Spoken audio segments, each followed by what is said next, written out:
మిమ్మల్ని చూసుకుంటే పొగుడు ఎక్కువ కాదా చెప్పండి. దేవుళ్ళు మీరు నాకు దేవుళ్ళు. ఒక్క 5 నిమిషాలు మీరు టైం ఇచ్చినారంటే మా ఇంటి దగ్గరికి 1000 మంది వస్తారు. అందుకే మిమ్మల్ని దేవుళ్ళు అంటున్నా. వాస్తవం చెప్పాలంటే ఈరోజు ఏ రాజకీయ నాయకులకు ఇంత ఆదరణ లేదు. మీకు మళ్ళీ నమస్కారాలు.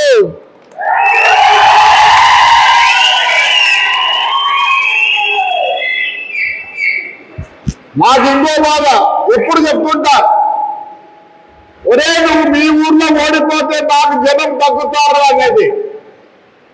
నేను ఎప్పుడు నా గురించి ఆలోచిస్తా. అందుకే రోజు ఏం చెప్తా మీకు, రే నాయన ఒక్క గంట ఊర్లో అందరినీ పలకరైపోండ్రా అని చెప్తుంటా. వాస్తవం చెప్పాలంటే మరి కుప్పం నుంచి ఇచ్చాపురం వరకు అన్ని మున్సిపాలిటీలు ఓడిపోతే నన్ను గెలిపించింది ఎవరు?